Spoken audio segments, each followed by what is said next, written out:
Do you believe that some places remember? That the earth itself can hold pain, whisper secrets, and call out to those who dare enter? This is the story of a group of friends who went camping on a forgotten mountain trail. A trip meant for fun, but something was waiting for them in the woods. No one thought someone would go missing. Not that night. Not on a simple weekend trip. The plan was simple. 4 friends, Cole, Ava, Max, and Emily, drive out to Ash Hollow Mountain, camp under the stars, and come back with stories and hangovers. The trail wasn't on any tourist maps. That's what made it special. Untouched, Cole said, waving around a hand-drawn route he found on an obscure hiking blog. A place people used to go, but don't anymore. The forest swallowed the last stretch of road. Tall pines blocked the sun, even though it was barely afternoon. "No signal," Max muttered, holding up his phone. "Perfect," Cole grinned. Emily kept filming with her camcorder, always filming, like she was trying to capture something she couldn't explain. "This used to be sacred land," Ava said softly. "I read that people disappeared up here, hikers, a couple, even a search party once." Cole laughed it off, but Ava didn't smile, because she'd seen this place before, in a dream. Not just once, over and over again. Always the same, standing alone in the woods and someone or something calling her name. They set up camp before sunset. Fire pit, tents, laughter. The kind of night that starts with beer and ends with stories. They sat around the fire, glowing orange in the darkness, and Cole told the story of the mourning wife, a woman who climbed the mountain after her husband vanished. They said she never left. Some claimed she jumped. Others believed something called to her from deep within the woods, something ancient, something waiting. The story ended. 3 people laughed. Ava didn't. She stared into the forest like it was staring back, and then she heard it. Soft, deliberate, just behind her left shoulder. A whisper. "Come back to me." Ava froze. The whisper was so close, so intimate, it felt like breath brushing her neck. But when she turned, no one was there, just trees, still, watching. "You okay?" Emily asked, eyeing her through the flickering firelight. Ava forced a smile. "Yeah, just tired." But her eyes darted toward the trees again, searching. Later that night, while the others slept, Ava lay awake in her tent, listening. The forest had its own language, cracking branches, the far-off rustle of leaves, something distant yet moving closer. Then she heard it again. Whispers, not one, but many, soft, overlapping, too faint to understand but too real to ignore. She unzipped the tent, slowly, and poked her head out. The fire had died down to embers. Darkness cloaked the trees in thick shadows. Moonlight barely pierced the canopy. That's when she saw Max standing at the edge of the trees, barefoot, his arms limp by his sides. "Max?" she whispered. He didn't turn. She stepped out, shivering as the cold bit her skin. "Max, what are you doing?"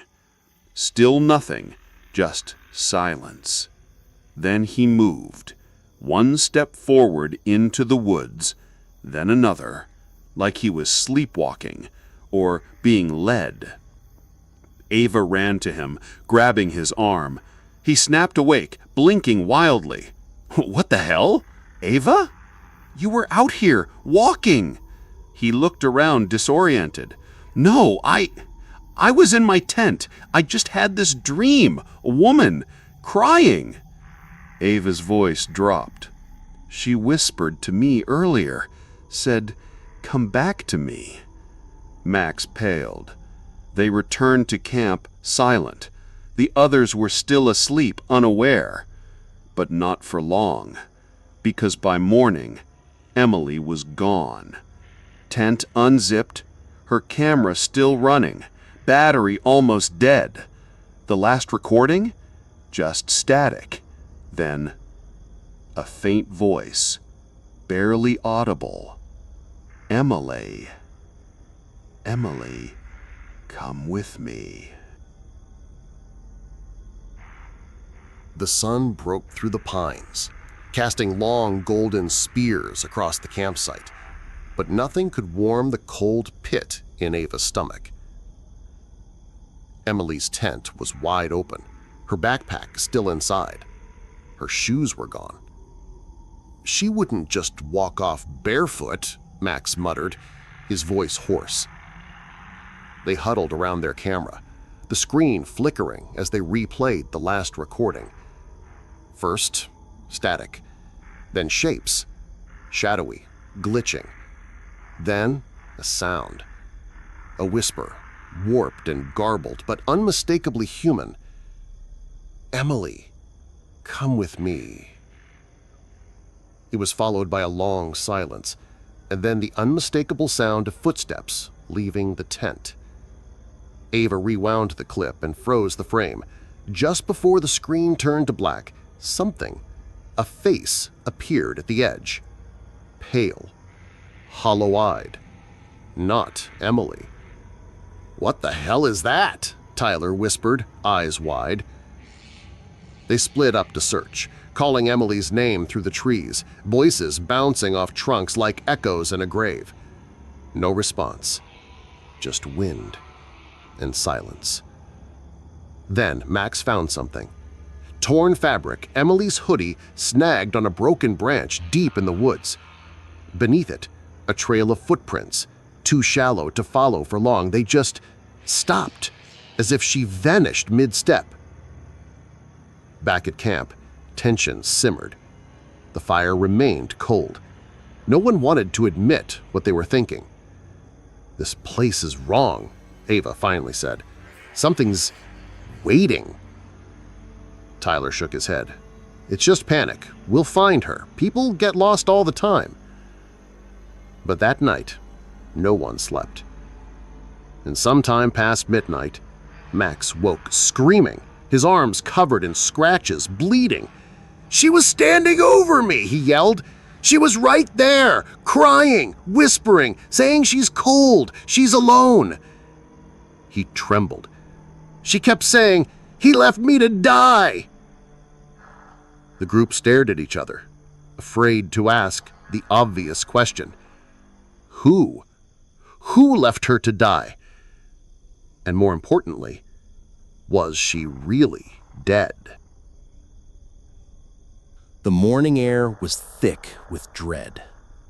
Max's arms were still bleeding, though he swore nothing touched him. Ava bandaged him in silence, eyes darting toward the forest. Tyler was pacing, arguing to hike down for help, but Ava, she wanted answers first. They combed through the trail where Emily's footprints vanished. That's when Ava noticed it. A tree, towering, ancient, bark twisted like gnarled fingers, unlike any other around it, and carved into the base, worn down by time, were initials and a date. J.L., August 3rd, 1992. That's 30 years ago, Ava muttered. Max tilted his head. You hear that? The wind picked up, faint, but unmistakable.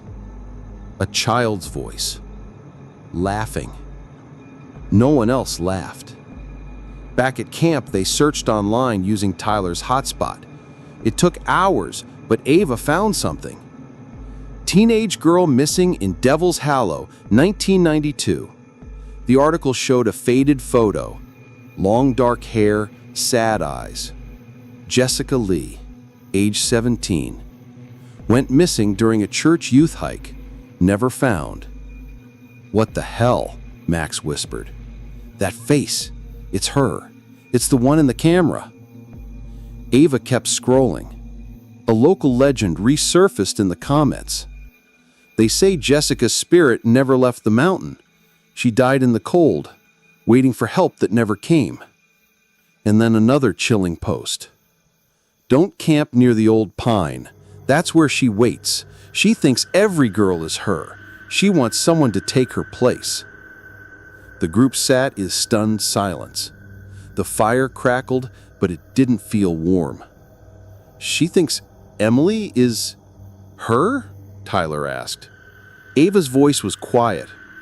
Or worse, she thinks she needs her. That night, Ava dreamed of the tree, of a girl sobbing at its base, whispering over and over, "He said he'd come back. He promised." Then, just before waking, the girl turned her face toward Ava. It was Emily, but her eyes weren't hers. They were hollow, and they were watching. The forest seemed quieter now, but not in a comforting way.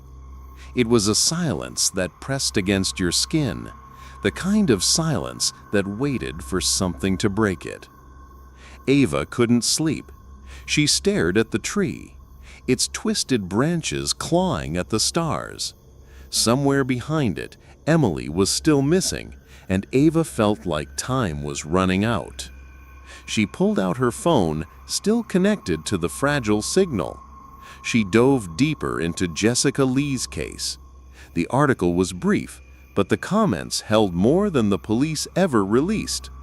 One, from a man named Frank G., chilled her. "I knew Jessica. She wasn't supposed to go. Her youth leader said it was too dangerous, but her boyfriend, Luke, convinced her. They snuck away that night. Only he came back. He told the others she got lost, that he looked for her. He never looked. He left her." Ava's breath caught. Left her? In this cold? On this mountain? She looked again at the date. August 3rd, 30 years ago, tomorrow. Max woke with a start, drenched in sweat. "I saw her, Jessica. She showed me. She waited at the tree for Luke, cried until her voice gave out. She froze there." Tyler stood, fists clenched. "We have to leave. This is beyond us." But Ava was already thinking differently. No, she's stuck here because of betrayal. That's what holds her. She wasn't just scared, she was abandoned. Suddenly, the forest trembled. A gust of wind roared through the campsite. The fire blew out in a hiss. In the dark, they heard footsteps, slow, dragging, just outside the tent. Then, a whisper, so faint it felt like a breath in their ears. "He promised." And then, screaming, Emily's voice. But it wasn't coming from the woods. It was coming from beneath them. They dug frantically through the campsite floor. The earth was loose, disturbed. Max struck something, fabric. They yanked it free. It was Emily's backpack, soaked, torn, covered in frozen soil, and tucked inside, folded carefully, was a note. "If I'm gone, please tell him I waited. I never stopped waiting." It was signed, Jessica L. Ava stared at the note, her hands trembling. She didn't want revenge, she whispered. She just wanted to be heard. The camp was no longer a place of refuge. After unearthing Emily's backpack and the letter from Jessica, everything felt tainted. The trees loomed taller, the cold bit deeper, and beneath their feet, it felt like the ground itself was breathing. Ava clutched the letter, rereading the final line again and again. "Tell him I waited." She died hoping he would come back, she said, and he never did.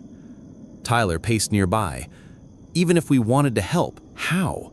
Jessica's dead. Luke's probably long gone. What do we do, hold a seance? Max, usually the skeptic, spoke softly. Maybe that's exactly what we need to do. The idea sounded absurd, but after everything, Emily's vanishing, the dreams, the voice whispering through the trees, logic had long lost its grip. They gathered near the tree, the same one where Jessica had been seen. Max drew a circle in the dirt, using old embers from the dead fire. Ava placed the letter at the center. Tyler, silent now, held the flashlight, casting long, jerking shadows. Ava spoke first, voice trembling. Jessica, we're here. We know what happened. You waited. You were left behind. Nothing. Just the wind. Then the flashlight flickered, once, twice, and died. Complete darkness. From the woods, a low hum began to rise, like singing, but off-key, like a voice underwater.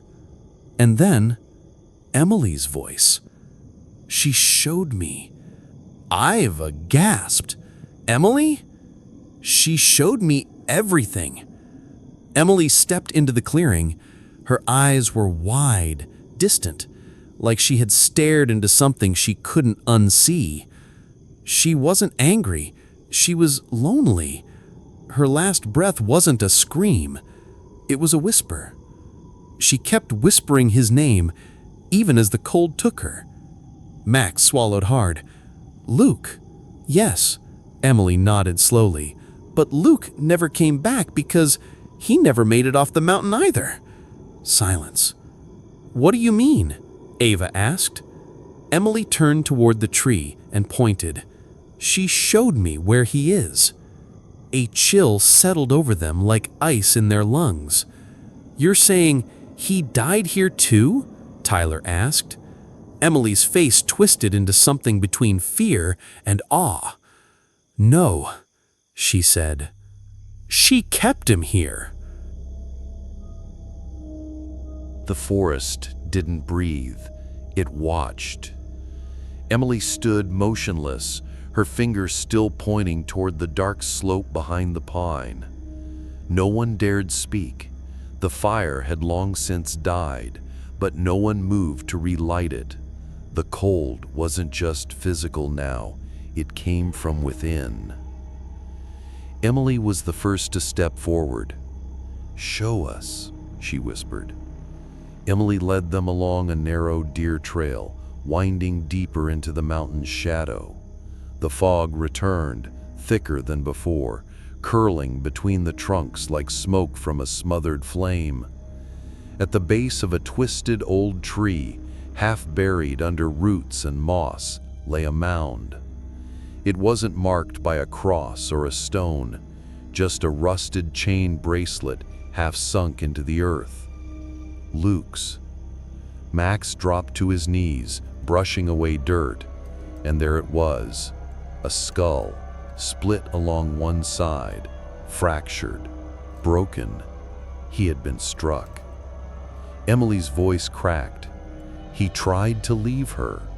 He said he was done hiding, done pretending. Ava stared at her. Wait, Jessica killed him? Emily didn't answer right away. Her eyes shimmered.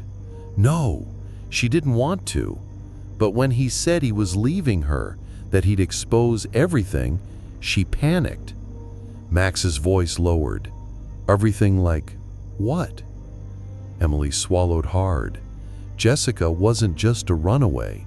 She and Luke, they've been part of something. Some cult. Some ritual. Ava's face went pale. What ritual?